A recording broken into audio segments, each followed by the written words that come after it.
La piratería ha regresado. Vamos a mirar a la piratería somalí, que ha vuelto a encender las alarmas en una de las rutas marítimas más sensibles del mundo. La guerra de Irán ha vuelto a echar a la mar a los piratas de Somalia. Los 17 tripulantes del Honor, un petrolero proveniente de Emiratos Árabes, abordado a finales de abril, piden que se pague el rescate para que los liberen. Supimos que el capitán y la tripulación de la Lecrania habían sido liberados a cambio de un rescate de 2.800.000 euros pagado por el gobierno español, la suma más alta obtenida hasta ahora por los piratas somalíes. No se veía nada así desde hacía 12 años. Otro barco italiano secuestrado por piratas somalíes. Durante años, los países occidentales lucharon contra los piratas somalíes hasta erradicarlos por completo. O eso pensaban. Así es como vuela por los aires un barco pirata en el siglo XXI. Se trata de una embarcación destruida por el L-52 Castilla, un buque anfibio de la Armada Española. Y ahora lo vuelven a hacer. En especial, España. Los piratas los vigilan. Y a los piratas los observa la fragata española Canarias. Sin embargo, hay algo diferente esta vez. Los piratas de hoy en día ya no beben ron. Bueno, en realidad, ya no beben alcohol. Al-Shabaab, Juventud en Árabe, es un movimiento integrista surgido tras la derrota de la Unión de Tribunales Islámicos de Somalia hace más de 6 años.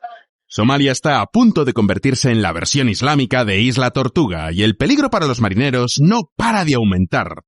La primera señal que recibimos en la frecuencia, y fue la única transmisión, fue «Estamos bajo ataque. Estamos bajo ataque». Y desde entonces no responden a la radio ni al teléfono. Pero ¿cómo hemos llegado hasta aquí? En el vídeo de hoy os lo voy a contar. Los piratas somalíes están de regreso, y eso debería preocuparnos a todos. Llevábamos ya 12 años sin un solo secuestro pirata con rescate frente a las costas de Somalia. 12. Todo esto después de la oleada brutal de los años 2000, cuando llegaron a ejecutar 212 ataques en un solo año y a costarle al comercio mundial 18.000 millones de dólares anuales. Parecía que la pesadilla se había terminado. Una historia tan cinematográfica que incluso llegó a Hollywood. No vienen a pescar. Si no la habéis visto, os recomiendo la película Capitán Phillips, con Tom Hanks. Refleja muy bien cómo funcionaba la piratería somalí en aquella década. Y digo funcionaba porque hoy las cosas están cambiando. Y para peor. En los años 2000, los ataques se concentraban en el estrecho de Bab el-Mandeb y el Golfo de Adén. Pero es que ahora los piratas se internan cientos de millas en el Océano Índico. Y tienen drones, tienen barcos más potentes y tienen armas más sofisticadas. La Organización Británica de Comercio Marítimo ha subido el nivel de amenaza de moderado a sustancial. En marzo de 2024 secuestraron un granero a 550 millas de Mogadiscio y cobraron 5 millones de dólares por liberarlo. Desde entonces, ha habido más de 40 incidentes. Y solo en las últimas semanas, 4 barcos fueron secuestrados. Y diréis, bueno, Fonseca, ¿y a mí qué más me da lo que pasa en un país perdido en mitad de África? Pues mucho, porque Somalia no es un país perdido cualquiera. Somalia tiene 18 millones de personas pasando hambre en uno de los 5 países más pobres del planeta, y está sentado justo encima del cuello de botella por el que circula el 30% del tráfico mundial de contenedores. Con el canal de Suez cerrado por los rebeldes hutíes y las navieras dando la vuelta a África, pues es un problema. Porque los piratas somalíes también pueden atacar esta ruta como ya están haciendo. Según la UNTO, 2 lanchas rápidas armadas se han acercado a un buque de carga frente a la costa de Eil, en Somalia, en un intento de abordaje que fue frustrado tras disparos de advertencia. En su era dorada, los piratas somalíes llegaron a atacar hasta más de 1000 millas de distancia de la costa. Eso significa que cualquier barco que pase por el Océano Índico, da igual a dónde se dirija, puede encontrarse con los fans somalíes de One Piece. Y con el estrecho de Hormuz cerrado y los hutíes apuntando al Mar Rojo, eso deja a los marineros en una situación más precaria que cualquiera de la generación Z. Es decir, que lo que pase frente a las costas somalíes no es un problema lejano. Es la inflación que pagáis cuando vais al supermercado. Para la eurozona y para todos los que siguen las tendencias de la inflación, y como mencionaste, recibiremos datos de las 4 economías más grandes de la región esta mañana.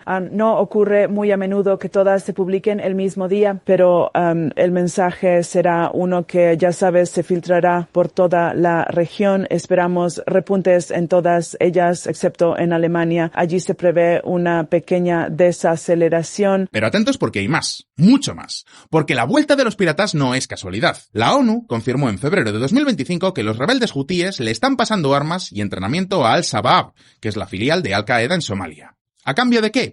Pues a cambio de que ejerzan el oficio más antiguo de Inglaterra, la piratería. Es decir, que los iraníes están financiando a través de sus proxies una guerra marítima en 2 océanos a la vez. Y dentro de Somalia, mientras tanto, el gobierno controla apenas Mogadiscio. Los yihadistas dominan el centro y el sur del país, y Somalilandia, en el norte, lleva 34 años funcionando como un estado independiente de facto, sin que nadie le reconozca. Hasta hace 5 meses, cuando Israel se convirtió en el primer país del mundo en hacerlo. Por tanto, las preguntas que me hago en el vídeo de hoy son: 1. ¿Cómo hemos llegado hasta aquí? 2. ¿Por qué Somalia es un estado fallido? 3. ¿Quién está detrás de esta nueva oleada pirata? 4. ¿Cuál es el papel de España? Sí, de España en todo esto. Hoy vamos a responder a estas preguntas, pero antes... Los rebeldes hutíes de Yemen dicen haber hecho dar media vuelta a unos barcos en el Mar Rojo, mientras el grupo amenaza a los buques vinculados a Arabia Saudí. Este es el titular de The Messenger, que es un medio de comunicación de derechas. Pero si nos vamos a las publicaciones de izquierdas, vemos una cobertura muy parecida. Fijaos en cómo titula el diario francés Le Monde. Los rebeldes hutíes de Yemen anuncian un bloqueo marítimo contra Arabia Saudí sin dar detalles sobre cómo se llevará a cabo. Claramente esta es la noticia del día, y todos los medios muestran el mismo nivel de preocupación. Por ejemplo, The Conversation, que es un medio más de centro, tiene un análisis titulado ¿Por qué las nuevas amenazas de los hutíes en el Mar Rojo podrían suponer un problema para los precios mundiales del petróleo y la inflación? Luego el South China Morning Post, también de centro, añade más información. Los compradores de petróleo de Asia se enfrentan al riesgo de que el precio suba a $100 por barril, ya que los hutíes amenazan con bloquear a Arabia Saudí. Como veis, en situaciones como esta, los matices son muy importantes. Por eso, es importante leer lo que dice no solo un medio, sino todos los medios posibles, porque cada uno nos da nuevas informaciones que complementan la imagen que nos generamos de toda la realidad. La buena noticia es que podemos encontrar todas las noticias y todos los medios en un mismo sitio que además es el patrocinador de este vídeo. Os presento a Ground News.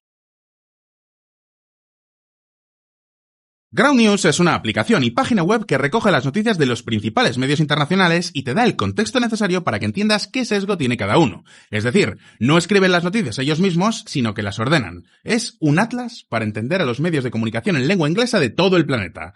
Con Ground News puedes ver todas las caras de la misma historia.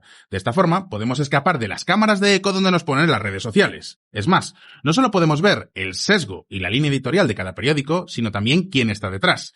¿Un grupo empresarial? ¿El gobierno de otro país? ¿Un gran conglomerado mediático?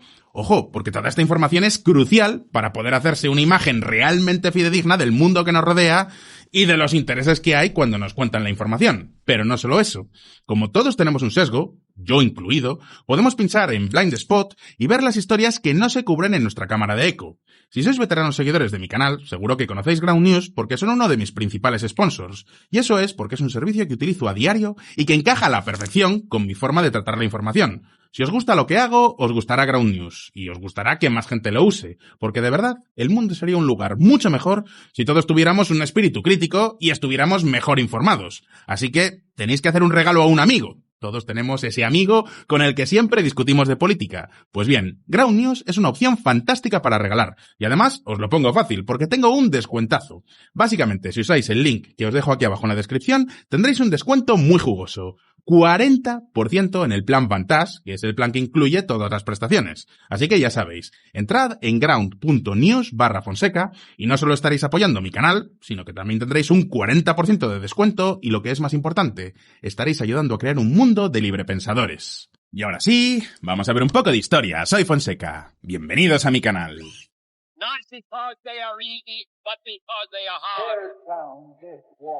La mejor manera de empezar una historia es por el principio. Y como casi todo lo que tiene que ver con África, siempre nos gusta empezar las historias con la colonización europea. Oh, shit. Here we go again. A finales del siglo XIX, los somalíes étnicos quedaron repartidos entre 5 territorios distintos. Los británicos se quedaron con el norte, la actual Somalilandia, que da al Golfo de Adén. Los italianos, los italianos, también tuvieron su aventura africana y estos colonizaron el centro y el sur del país con la capital en Mogadiscio. Los franceses, que evidentemente tenían que estar por ahí, se hicieron con la actual Djibouti. Y luego quedaban 2 zonas más habitadas por somalíes que cayeron bajo administración de otros países. La región de Ogadén, en Etiopía, y luego el norte de Kenia. 5 territorios, 5 Somalias, que por cierto, esas 5 Somalias son las 5 puntas que hoy en día tiene la estrella de la bandera somalí. Es un detalle pequeño, pero muy importante, porque ese sueño nacionalista de unirlas todas en la Gran Somalia es lo que va a marcar toda la accidentadísima historia de este país. Pues en 1960, ambas Somalias consiguen su independencia. Luego de un corto periodo, se unifican en un solo estado que excluía a los somalíes de Etiopía, Kenia y Djibouti, quienes permanecieron en sus territorios. En 1960 acaba la fiesta colonial. Los británicos y los italianos hicieron las maletas y se largaron. La Somalilandia británica y la Somalia italiana se fusionaron en un solo país, así que el 1 de julio nace la República de Somalia. Una república que nació ya coja, porque jamás logró imponerse lo que en Somalia manda de verdad, a saber, los clanes. Los clanes somalíes son la estructura social, política y económica básica de este país. Una red de lealtades que muchas veces pesa más que la propia nación. Los hay a docenas, pero los principales son 4. Los Daroth, los Hawille, los Isaac y los Dir. Los Daroth son el clan más numeroso y el más extendido geográficamente. Desde Puntlandia, al noreste, hasta la frontera con Kenia. Y quedaos con este nombre, Puntlandia. No tiene nada que ver con Putin, pero va a salir mucho en el vídeo. En cualquier caso, el clan de los Hawille dominaba la zona de la capital, Mogadiscio, y los Isaac son mayoría en la antigua Somalilandia británica. ¿Por qué importa todo esto? Pues porque la política en este país es en esencia un juego de negociar, pero cuando mezclas política con clanes, pues dejas de negociar. Pasas a lo que se llama como un juego de suma cero. O sea, todo lo que pierde mi clan se lo lleva el clan del frente. O al revés. Resultado, nadie cede. Nadie quiere ser el clan que sacrifica algo por el interés nacional. ¿Y entonces? En 1969, un hombre llamado Mohamed Siad Barre, con el apoyo de un sector del ejército, tomó el poder proclamando una revolución comunista y erigiendo a la República Democrática de Somalia. Entonces un hombre apareció para unirlos a todos. Os estoy hablando del general Siad Barre, del clan Daroth. En el año 1969, este buen señor dio un golpe de estado y proclamó la República Democrática de Somalia. Y ya sabéis lo que pasa cuando un país tiene la palabra democrática en el nombre. 1, que no es democrático, y 2, que probablemente sea comunista. Comunista y no democrático, valga la redundancia. Y la regla evidentemente no falla en Somalia. El general Barre barrió, nunca mejor dicho, a sus opositores e instauró una dictadura socialista con la Unión Soviética como mecenas. El resultado: nacionalizaciones, alfabetización masiva, represión a otros clanes, a la vez que hablaba de unidad nacional, pues, lo típico. El problema es que en 1974 Somalia sufrió una gran sequía. Fue una crisis brutal para una sociedad ganadera y nómada como la somalí. El resultado: gran parte del ganado murió, lo que desató una hambruna monumental. Y al mismo tiempo, los comunistas llegaron al poder del país vecino, Etiopía. Y diréis, bueno, pues si los dos países eran fans de Karl Marx, seguro que se ayudaron entre ellos, ¿verdad? Seguro que la solidaridad socialista hizo que se unieran. Seguro que alguno lo pensará todavía. Y a ver, al principio de la historia, no iríais muy desencaminados, porque sí, es verdad que Etiopía estaba sumida en el caos después de que los comunistas, los Derg, llegaran al poder. Pero por el otro lado, desde que se unió al Team Rojo, Somalia pasó a ser uno de los ejércitos más fuertes de toda el África subsahariana, al menos en proporción a su tamaño, y gracias al armamento soviético. ¿El motivo? Solo tenéis que mirar un mapa. La posición geográfica de Somalia es única, así que la Unión Soviética armó hasta los dientes a su aliado para sostenerlo en el poder. Conclusión: el general Barre en un momento se emborrachó de poder y decidió matar 2 pájaros de un tiro. Aprovechó su ejército para invadir Etiopía y de paso distraer a la población de los problemas del país. Vamos, la clásica operación militar especial, pero versión africana. Es una guerra de alianzas impensables. Israelíes, cubanos y rusos apoyando a Etiopía armados con armas estadounidenses. Contra somalíes apoyados por árabes que luchan con armas soviéticas. Prueba viviente de que los cubanos participan activamente en la guerra de Etiopía. Es poco probable que pocos de estos hombres sobrevivan. La zona que veis en pantalla es Ogadén, una región árida desolada dentro de Etiopía, pero habitada por somalíes étnicos. Una de las 5 Somalias, que es una de esas 5 que en su día no se pudo unificar a la Gran Somalia.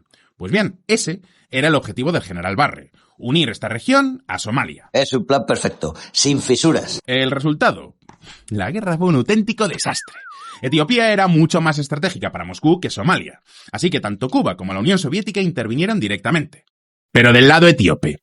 Además, antes de la Revolución Comunista, Etiopía era un aliado del tío Sam, por lo que también contaban con armas made in USA. El resultado: en menos de un año, las tropas somalíes se retiraron con el rabo entre las piernas. Y aquí hay un plot twist que va a marcar la historia de Somalia para siempre.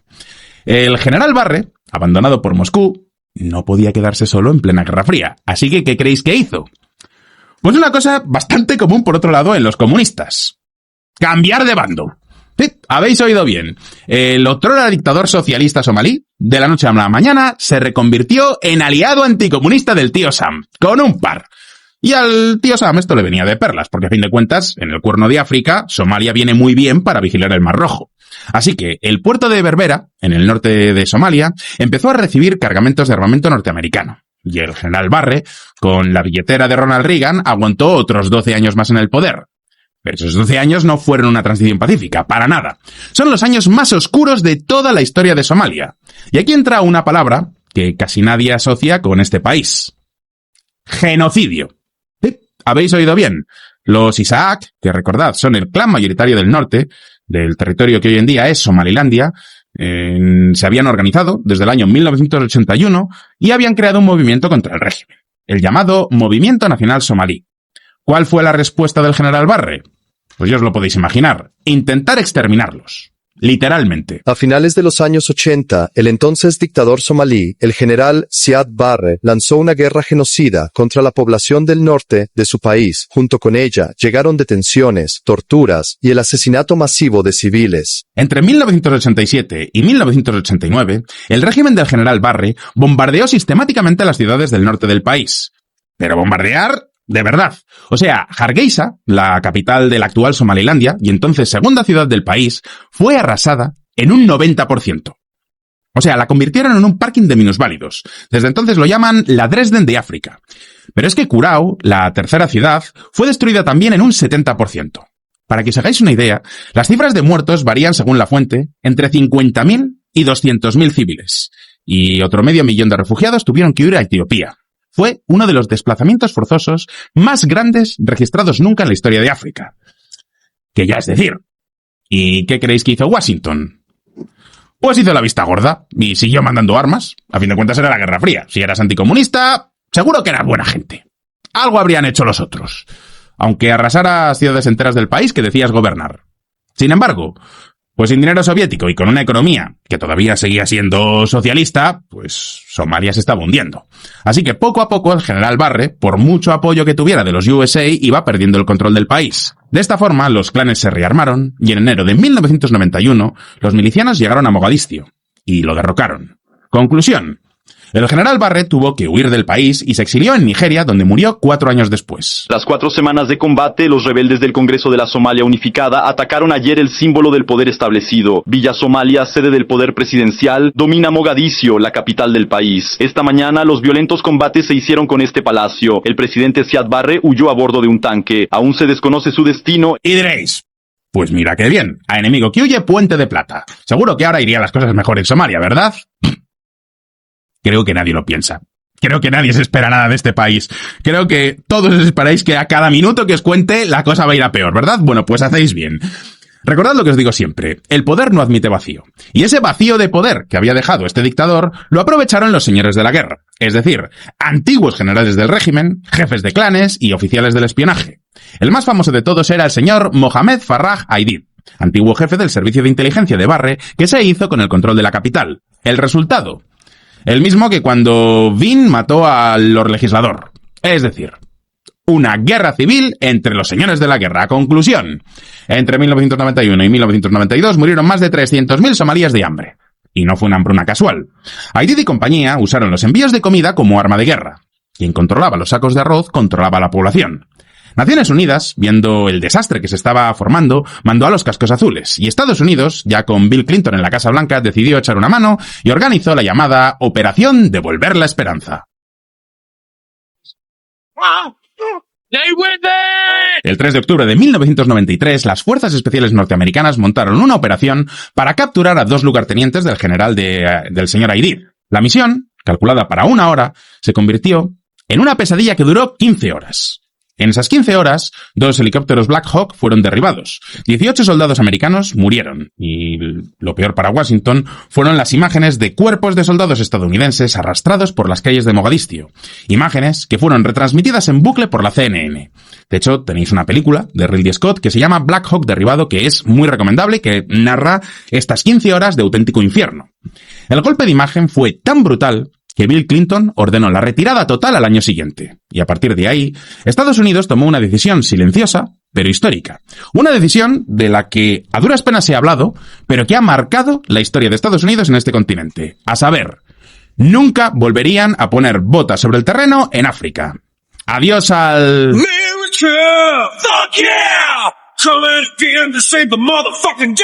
Y esta doctrina marcó la política exterior norteamericana durante las siguientes 2 décadas.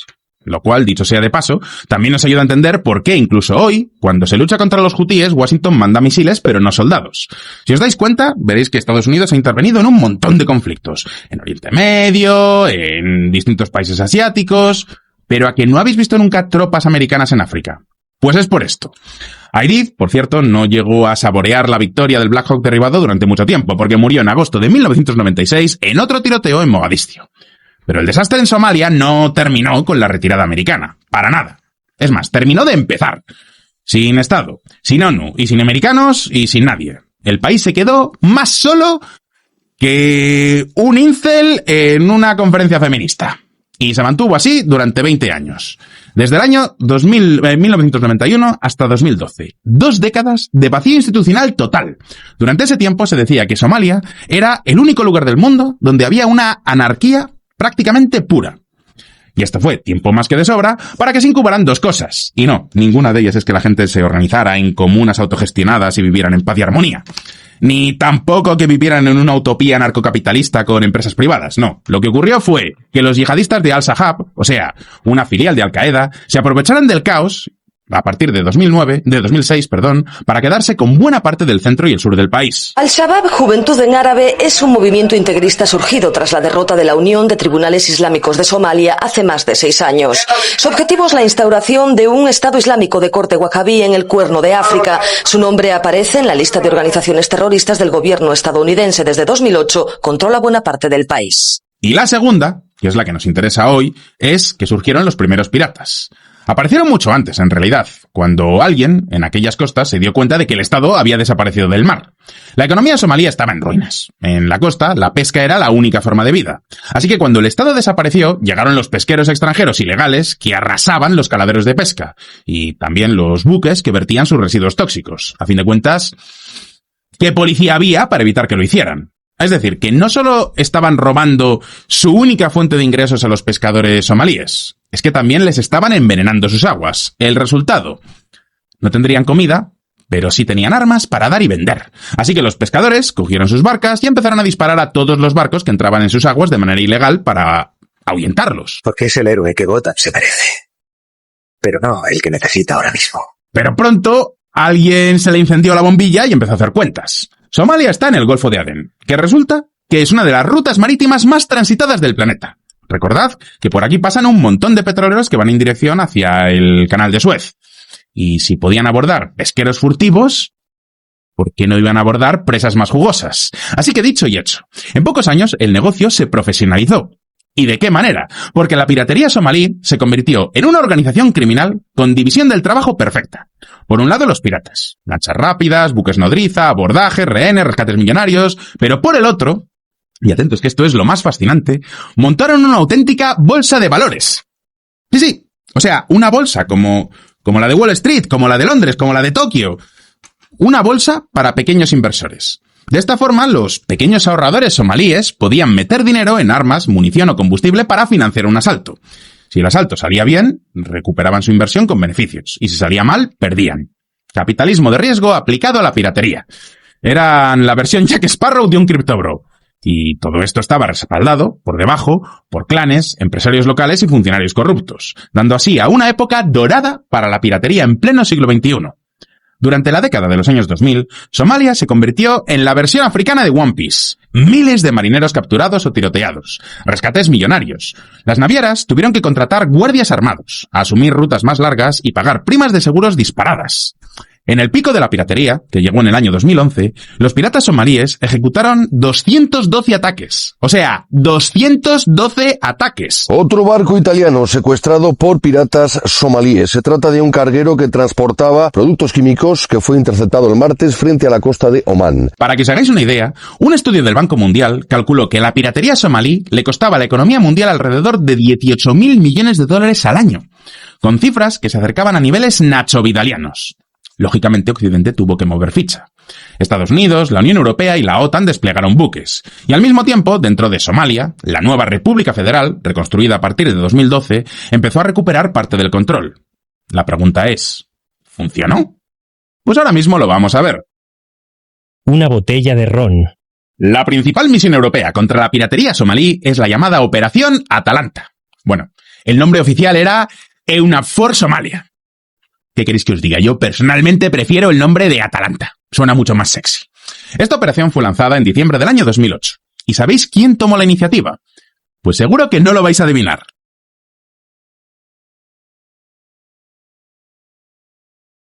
¡España! ¿Qué? ¿A que no os la veíais venir? Fue España, junto a Francia, eso sí, los que tomaron la iniciativa. Evidentemente, no iban a ser los ingleses.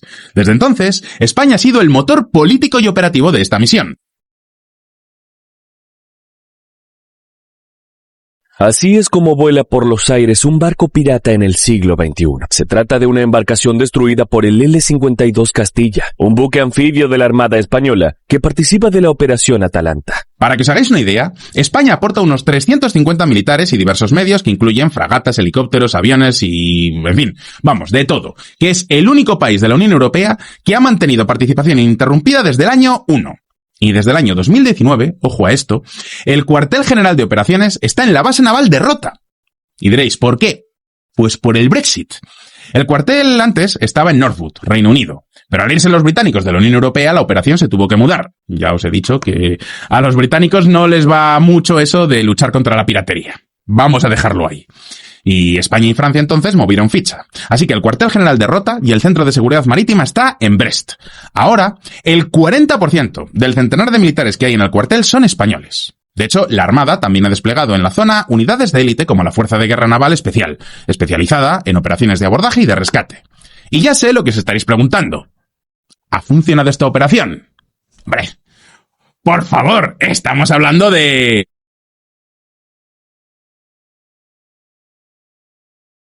De los más de 200 ataques al año que se registraban entre 2008 y 2011, los incidentes fueron cayendo hasta prácticamente desaparecer, porque soy español. ¿A qué quieres que te gane? Ahora tenemos 0 secuestros con rescate exitoso desde mayo de 2012. 0. Para que luego digáis de los españoles. Pues mira, a veces hacemos las cosas bien. Muy bien. Durante casi 12 años, la piratería somalí oficialmente se había acabado, hasta que de repente un día... pues dejó de haberse acabado oficialmente. Supuestos piratas somalíes secuestraron un petrolero frente a la costa nororiental de Somalia, según un funcionario local y el ejército británico. La embarcación fue capturada el miércoles en aguas entre las localidades costeras de Afun y Bandarbeila, en el estado semiautónomo de Puntlandia, en el Océano Índico. Desde noviembre del año 2023, los piratas somalíes han estado implicados en más de 40 incidentes.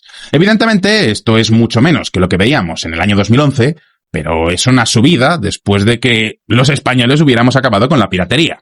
Entre los incidentes que hemos visto está el secuestro precisamente de un pesquero español. España es uno de los pocos países cuyos atuneros faenan habitualmente en el Océano Índico, en parte protegidos por equipos de seguridad privada a bordo desde 2009. Pero evidentemente esto no es suficiente cuando los piratas atacan en alta mar con buques nodriza y armas de guerra. Y entonces pasa lo que pasa. Supimos que el capitán y la tripulación de la Lecrania habían sido liberados a cambio de un rescate de 2.800.000 euros pagado por el gobierno español, la suma más alta obtenida hasta ahora por los piratas somalíes. Sin embargo, los pesqueros franceses no tienen tantos problemas. ¿Por qué? Pues porque estos sí que llevan soldados a bordo. Pero bueno, hasta el momento solo había ataques esporádicos de vez en cuando, ya os digo. 40 ataques no es nada si lo comparamos con lo que veíamos en 2011. Entonces, ¿qué ha cambiado? Pues que en estos últimos meses la cosa ha ido a más. 4 grandes barcos han sido ya secuestrados. Y ya sé lo que os estaréis preguntando. ¿Pero por qué exactamente ahora? Pues hay 3 motivos. El número 1 es el hambre. Somalia es uno de los 5 países más pobres del mundo. La mayoría de su población vive de lo que cultiva. Y entre 2022 y 2023, Somalia encadenó la peor sequía del Cuerno de África en 40 años, seguida de las peores inundaciones en un siglo. Vamos, o sequía o inundación, o calvo o 3 pelucas. Eso es lo que yo llamo tener mala suerte. Mi vida no puede ser peor. Homer Simpson presentarse a trabajos forzados. 3,8 millones de somalíes, en un país de 18 millones de habitantes, ya han abandonado sus casas. Así que esos campos de desplazados son el caladero perfecto para que las bandas piratas recluten a nuevos piratas y para otros grupos aún peores. Somalia. Desde 2006 crece aquí el poder de la milicia islamita radical Al-Shabaab. Sus soldados ocupan por la fuerza de las armas casi 2/3 del país en el Cuerno de África. Luego tenemos el segundo motivo. La policía del mundo, también conocida como el hijo de España que se cambió los apellidos, Estados Unidos, está mirando para otro lado. Pensadlo así. Para que florezca cualquier delito hacen falta 3 ingredientes. 1. Una víctima fácil, 2. Un delincuente motivado y 3. La ausencia de una policía que vigile. En el Océano Índico, los 3 están alineados. Las potencias occidentales han desplazado su atención naval hacia los rebeldes hutíes y el estrecho de Hormuz. Y aunque la Operación Atalanta sigue activa, hoy opera con un contingente reducidísimo. Menos de una decena de barcos. Y esto para cubrir un área de 5 millones de kilómetros cuadrados, por la que pasan más de 20.000 barcos mercantes todos los años. Las cuentas no salen. Que los marineros van tranquilamente navegando por el mar y de repente... Terminado 30 seconds. Va en 30 segundos. Pero hay un tercer motivo. Y como diría Dross, también el más inquietante. La piratería ya no actúa sola. ¿Recordáis que los hutíes y Al-Shabaab son enemigos teológicos? Son chiitas contra sunitas radicales. Es algo así como Hamas y Hezbollah. Pero, sin embargo, en este caso sí que han decidido aparcar las diferencias religiosas en nombre del negocio. Poderoso caballeros don dinero. Para que os hagáis una idea, un informe del Comité de Sanciones de la ONU, publicado en febrero de 2025, confirma que los hutíes han suministrado a Al-Shabaab armas ligeras y conocimientos técnicos. ¿A cambio de qué? Os preguntaréis. Pues aquí viene lo bueno. A cambio de que Al-Shabaab, que os recuerdo, son una filial de Al-Qaeda y son sunitas, aumente las actividades de piratería en el Golfo de Adén y también a lo largo de las costas de Somalia. ¿Por qué? Pues porque así distraen recursos occidentales del Mar Rojo. O sea, la vuelta de los piratas no es una casualidad, es una pieza del tablero iraní. Y mientras tanto, en tierra la situación tampoco ayuda. El gobierno somalí controla Mogadiscio y las grandes ciudades, pero es que los yihadistas siguen dominando buena parte del centro y del sur. Y por si todo esto fuera poco, la atención local está distraída en otro frente. Israel reconoce oficialmente a Somalilandia, la región separatista de Somalia, como un estado independiente y soberano, según un comunicado del primer ministro israelí Benjamín Netanyahu. Por si no lo sabéis, que seguramente muchos no lo sepáis, Somalilandia es un país distinto de Somalia, un país que se declaró independiente en el año 1991 después de que el general Barre fuera barrido del poder. Sin embargo, a diferencia del resto del país, Somalilandia ha sido un oasis democrático. Sí, habéis oído bien. Un país con más o menos cierta seguridad jurídica, elecciones y cierta estabilidad durante más de 30 años. Sin embargo, ningún país del mundo lo reconocía formalmente. Hasta ahora. Porque hay un gran jugador en la escena geopolítica que les ha decidido reconocer oficialmente. ¿Qué país diríais? 1, 2, 3, respondo otra vez. Israel. Israel ha sido el primer país en reconocer Somalilandia. Una jugada en la que evidentemente también andan movimientos por debajo de la mesa. Porque estamos también hablando de los Emiratos Árabes Unidos, y no olvidéis que el papel emiratí en África por sí solo da para otro vídeo, que traeremos pronto. Pero vamos, que esto es una operación geopolítica, ya sabéis que los israelíes no dan puntadas sin hilo. Pero ahora juntad las piezas. Somalilandia consolidándose como país. Los Daroz de Puntlandia mirando aquello con recelo. Al-Shabaab fortalecido por los rebeldes hutíes y unos piratas que ven el océano más vacío de buques de guerra desde hace 15 años. Así que la pregunta es, ¿tenemos un repunte puntual o es el principio de una nueva era? El corazón de Puntlandia. Antes de seguir, si eres nuevo en este canal, permíteme que te recuerde que sacamos vídeos nuevos todas las semanas. Los telediarios te dan las noticias, yo te cuento la historia. Si te interesa la geopolítica, la política internacional, la economía y todo ello alineado con un poquito de sarcasmo y de humor negro, este es tu sitio, así que ya sabes, suscríbete y dale a la campanita para no perderte ninguna de nuestras actualizaciones. Y ahora sí, sigamos con la historia de hoy. La piratería somalí no es una actividad nacional, es esencialmente un negocio del arco costero centro-noroeste repartido entre 2 estados semiautónomos. Puntlandia, al norte, o sea, Eil, Garakat, Bocaso y Galmudug, justo debajo, tenemos Hobyo y Haradere. Todos esos nombres, que en los años 2000 salían en los telediarios, están en esta franja. Y lo era hace 15 años y lo vuelve a ser hoy. Mismas costas, mismos puertos y en muchos casos las mismas familias. ¿La diferencia? Pues que ahora tienen un nuevo competidor. Los grupos yihadistas que se están adentrando en el negocio. Es decir, que además de los piratas normales, que van simplemente movidos por el vil metal, ahora también tenemos a Jack Sparrows que leen el Corán. Y diréis, ¿qué significa todo esto? Atacantes armados con ametralladoras y lanzagranadas abordaron un petrolero que transportaba gasolina frente a la costa de Somalia. Es el primer mercante tomado por piratas frente a Somalia en más de un año. El Aphrodite, un petrolero con bandera maltesa, fue abordado a tiros con ametralladoras y lanzagranadas. El Centro de Cooperación e Información Marítima de Francia habló textualmente de una serie de eventos sin precedentes desde el año 2024. Hace 2 años solo abordaban a pesqueros desprotegidos que se encontraban parados mientras echaban las redes. Pero es que ahora vuelven a ir a por los buques más grandes. Pero ojo que todavía hay más. En los años 2000, los piratas somalíes operaban cerca de casa. La distancia recomendada a los barcos era de unas 200 millas náuticas. Dentro de ese radio se concentraban casi todos los ataques.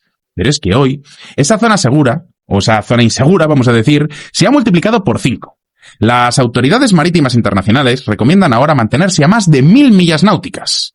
Y diréis, ¿1000 millas náuticas cuánto es eso? Pues esos son casi 2000 kilómetros de distancia de la costa.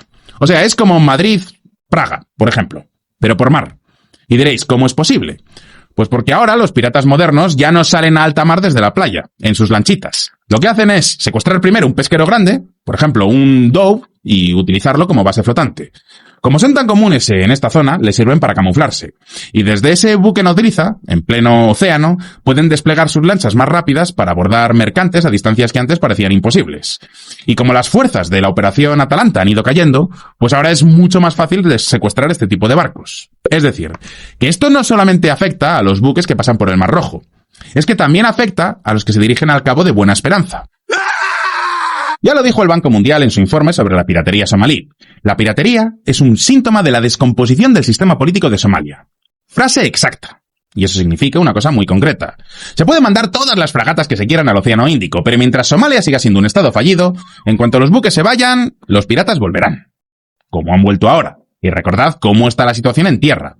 Mogadiscio rodeada por Al-Shahab, los yihadistas armados por los hutíes, y ahora encima con el dinero de los rescates llegando al mismo bolsillo. Sumadlo todo, y la conclusión es muy fea.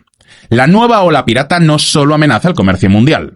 Está financiando a los que tienen al gobierno somalí contra las cuerdas. Es decir, que podríamos estar viendo no solo la vuelta de los piratas, sino el principio del final del Estado somalí tal y como lo conocemos. Por eso, esta historia no es una anécdota. No es una nostalgia de los años 2000 y los pantalones anchos. Es el síntoma más grande de una cosa mucho más preocupante. La erosión, en directo, de la seguridad marítima global. El estrecho de Hormuz lo tenemos bloqueado por Irán. El Mar Rojo está atacado por los rebeldes hutíes. Y ahora también el Océano Índico en manos de los piratas somalíes. 3 de las arterias más importantes del comercio mundial cuestionadas a la vez. Durante 70 años esto no pasaba.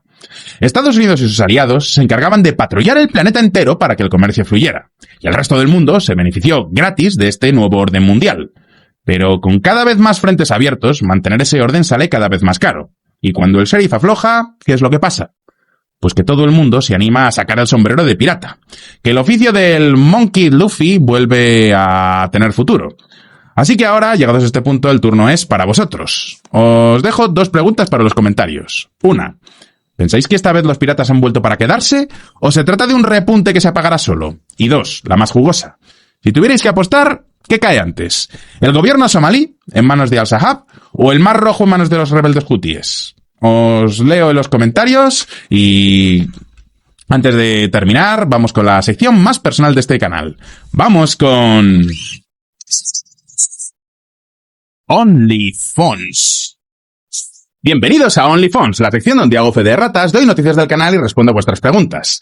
Bueno, a vuestras preguntas y de vez en cuando algún que otro peinapollas que hay por internet. Porque sí, hoy toca una ración de vuestro programa favorito. Fonseca contesta al coronel Pedro Baños. Sí, el coronel Pedro Baños ha vuelto a la carga y me ha dedicado un vídeo titulado ¿Quién paga a estos youtubers? Donde salgo yo en el thumbnail con una flecha que dice ¡Expuesto!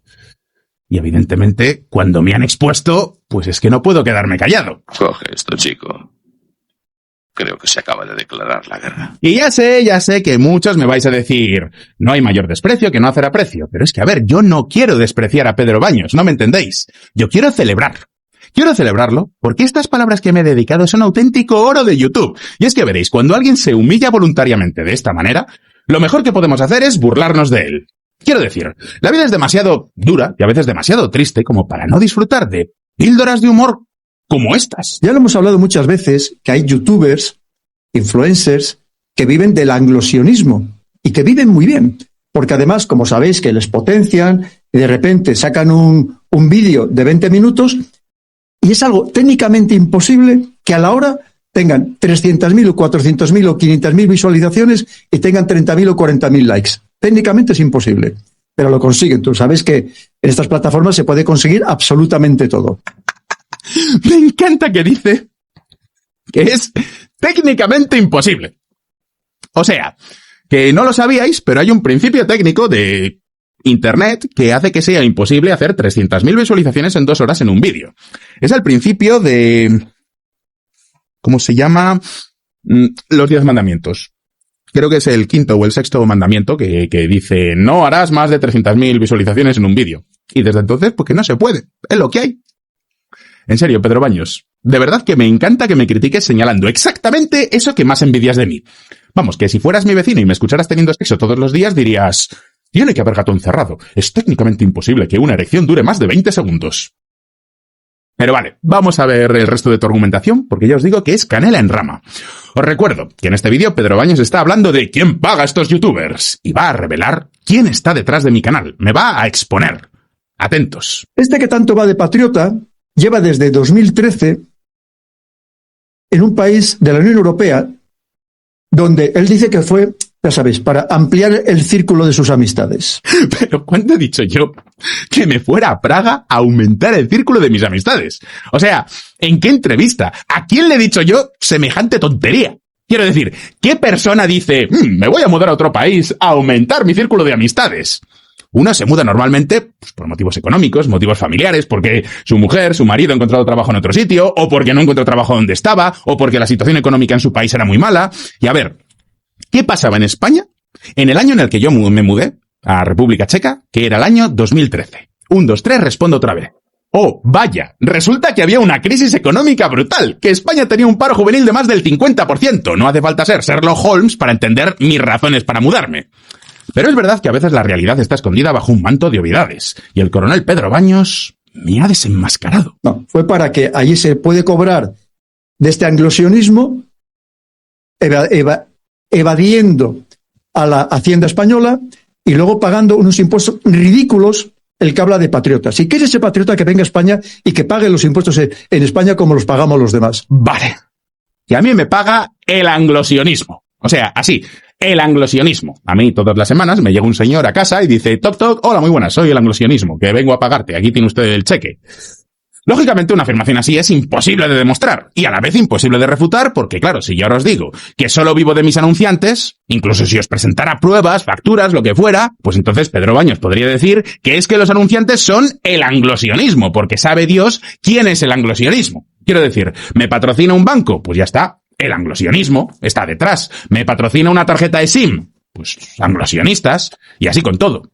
Pero lo mejor de todo es que continúa con el argumento. Atentos, atentos. No, fue para que allí se puede cobrar de este anglosionismo. Entonces, en España no podría cobrar del anglosionismo ese. O sea, a ver, explícame esa lógica, Pedro Baños, porque de verdad que no la entiendo. Y mira que lo he intentado. ¿El anglosionismo ese no puede emitir pagos en España? ¿Por qué? ¿Y sí lo puede hacer en República Checa, que está en la Unión Europea? O sea, ¿cómo funciona esa cosa? ¿Hay un bloqueo al anglosionismo? En España decimos, no, si eres el anglosionismo no te puedes hacer una cuenta de banco. Es como ser una actriz porno o una creadora de OnlyFans. Por cierto, que yo me mudé a República Checa en 2013, pero no empecé mi canal de YouTube, el primero, ya sabéis cuál, hasta, bueno, os lo digo por si no lo sabéis, VisualPolitik, lo empecé en 2016. O sea, que llevaba ya 3 años viviendo aquí en Praga. Me parece a mí que te bailan un poquito las fechas, Pedro Baños. Pero tranquilos, porque este señor continúa con su investigación profunda. Atentos, que aquí es cuando me expone de verdad. Bien, pues os voy a contar cómo se vive en la República Checa, donde este personaje lleva desde 2013. Venga, te escuchamos, Pedro Baños. El impuesto sobre la renta de las personas físicas es del 15% hasta llegar a 36 veces el salario medio anual. Para ingresos que superen ese umbral, el impuesto es del 23%. el tipo estándar del impuesto sobre sociedades es del 21%. Vale, sí, que se lee toda la tabla de tipos impositivos en República Checa. Que sí, es verdad, son impuestos más bajos que los de España. Básicamente, cualquier país del mundo tiene impuestos más bajos que España, o casi cualquier país del mundo. Pero vamos, que no estamos hablando de que Chequia sea Dubái o Andorra. A ver si vais a pensar aquí que esto es un paraíso fiscal. No. Ahora, eso sí, hay una cosa donde tengo que reconocer que aquí Pedro Baños sí que tiene razón. Y es que, sí, es verdad que en República Checa hay una forma de ahorrarse muchos impuestos. Atentos. En República Checa, un autónomo... Por cierto, un inciso. Me encanta que lo dice casi a gritos. O sea, ¡en República Checa! Como el que dice, atentos que ahora viene lo bueno, la revelación. Pero lo mejor de todo es ese mensaje cutre, ese montaje, cutre que me han hecho vestido con una oca y con la nariz de Pinocho. O sea, no lo entiendo. Por favor, prestad atención al montaje. A ver, Pedro Baños, ¿cuál es el mensaje aquí? O sea, me pones la nariz de Pinocho porque querrás decir que soy un mentiroso. No entiendo tampoco muy bien por qué. O sea, ¿soy un mentiroso por pagar menos impuestos? ¿Qué tiene que ver una cosa con la otra? Bueno, mira, da igual, te lo compro. Vamos a suponer que soy un mentiroso y me pones la nariz de Pinocho porque patatas, vale. Pero ¿y por qué me pones vestido de oca? Porque quiero porque me toca, o sea, no lo entiendo. No sé si hay algo que entender, o si simplemente estás desvariando. O sea, que has abierto ahí el Photoshop y has puesto una oca como podrías haber puesto, pues yo qué sé, un unicornio rosa. Pero, vale, venga, te lo compro, vamos a seguir con el argumento. En República Checa, un autónomo que aplique la deducción del 60% solo tributa sobre el 40% de sus ingresos, con un tipo del 15%. La tasa efectiva sobre el ingreso bruto es de solo el 6%. ¡Ajá! ¡Me habéis pillado! A ver, esto es cierto. Aquí el coronel Pedro Baños se ha informado bien. República Checa es un paraíso para los autónomos. Siempre digo que es el paraíso fiscal de los pobres. En ese sentido, República Checa es lo diametralmente opuesto a España. Si eres autónomo aquí y facturas menos de unos 80.000 euros anuales, puedes terminar pagando alrededor del 6% del IRPF. Es verdad que luego te lo compensan con la seguridad social y el seguro médico que se paga aparte y no es precisamente barato, pero no voy a negarlo. En República Checa se pagan menos impuestos que en España. Por cierto, que eso no quita que sea un Estado que funcione, que tiene servicios públicos, acceso universal a la sanidad, carreteras, colegios y todas esas cosas. Que digo yo que a lo mejor algo podrían aprender en España, pero bueno, eso es tema para otro vídeo. Y es que veréis, Pedro Baños, atiende que esto te interesa. Acércate, que te voy a contar un secreto. Todo lo que dices de los autónomos en República Checa es verdad, pero aquí viene lo que no te habían contado y ahora me voy a exponer yo a mí mismo. Yo no soy autónomo. No, Pedro Baños, no soy autónomo. Soy asalariado de mi propia empresa. Eso significa que ya no me beneficio de ese sistema. Sí, es verdad que durante mis primeros años era autónomo y pagaba poco IRPF. Pero ahora ya no. Lógicamente esto no es porque quiera pagar más impuestos, no, es simplemente porque mi empresa factura más de 80.000 euros al año y porque tengo a todo un equipo detrás al que tengo que pagar y por tanto tengo que imputar gastos en mi declaración de la renta. Así que lo que tengo es una sociedad limitada, una SL, lo que aquí en República Checa llamamos una SRO. Esto que os digo es algo que cualquiera que me stalkee un poco puede comprobar con 2 búsquedas de Google. En tu caso, Pedro Baños, es que ni siquiera habría hecho falta que me buscaras en Google, me lo podrías haber preguntado por WhatsApp, que para eso tienes mi contacto.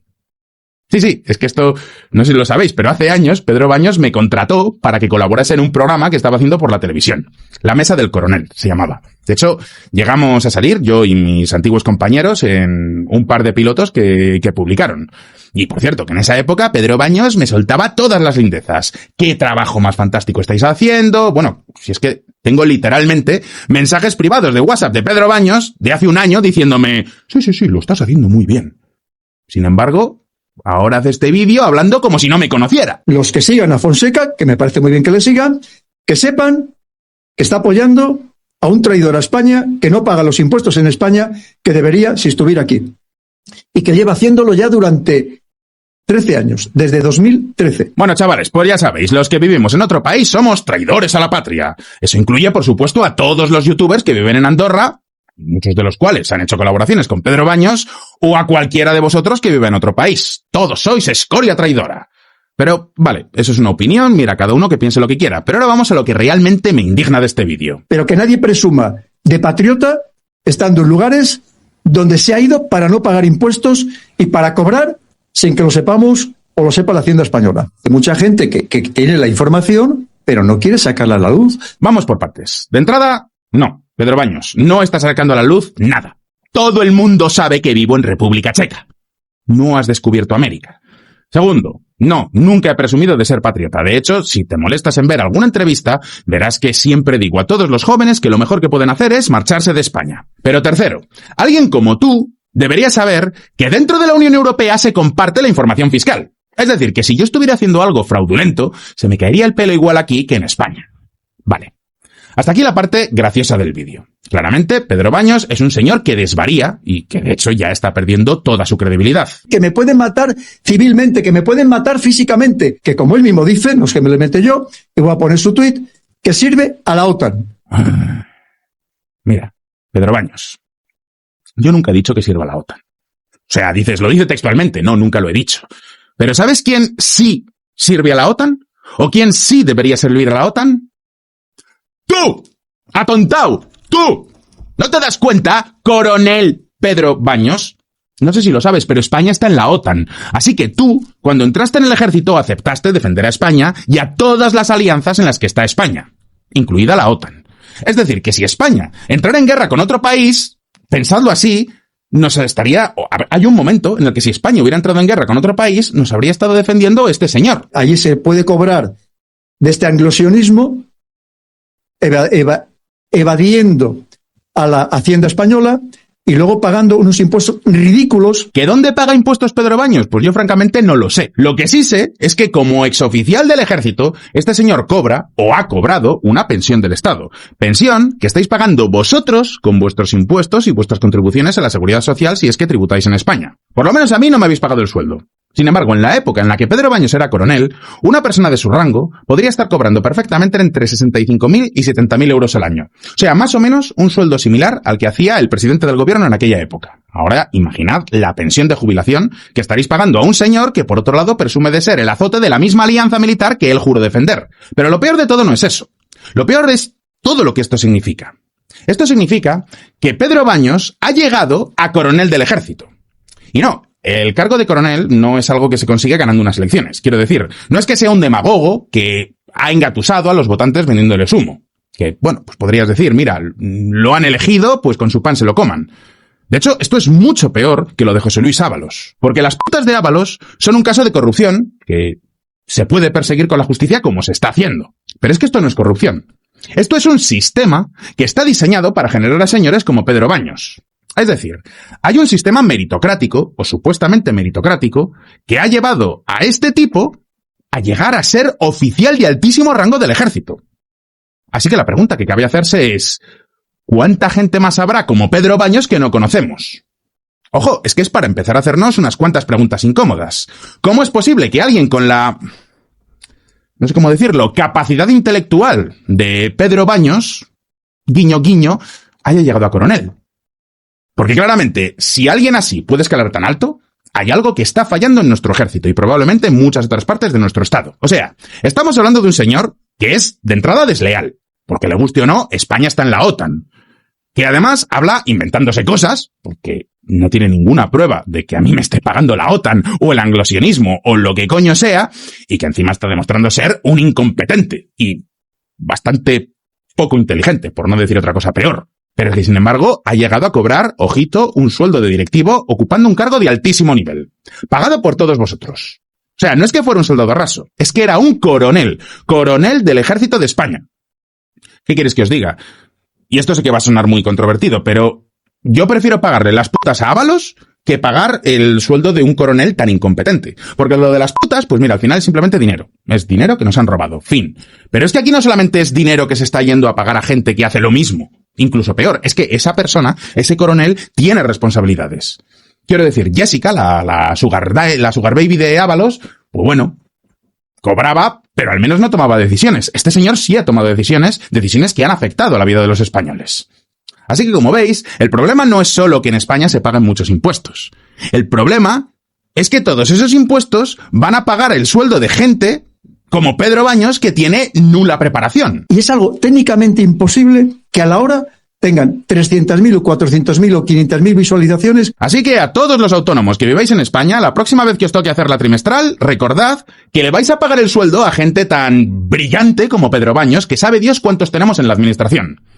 ¿A qué hora República Checa os gusta más? Recordad. La tasa efectiva sobre el ingreso bruto es de solo el 6%. Y sí, es por cosas como esta por las que yo me fui de España.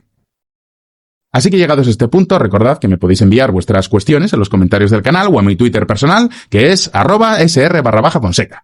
Poned el hashtag OnlyFans para que las pueda encontrar. Y llegados a este punto, no olvidéis suscribiros a mi canal. Para desgracia de Pedro Baños, tiene más visitas que el suyo, pues lo siento mucho, y dadle a la campanita para no perderos ninguna de nuestras actualizaciones. Si os ha gustado este vídeo, dadle a like y nos vemos en el próximo. Gracias por estar ahí y hasta pronto.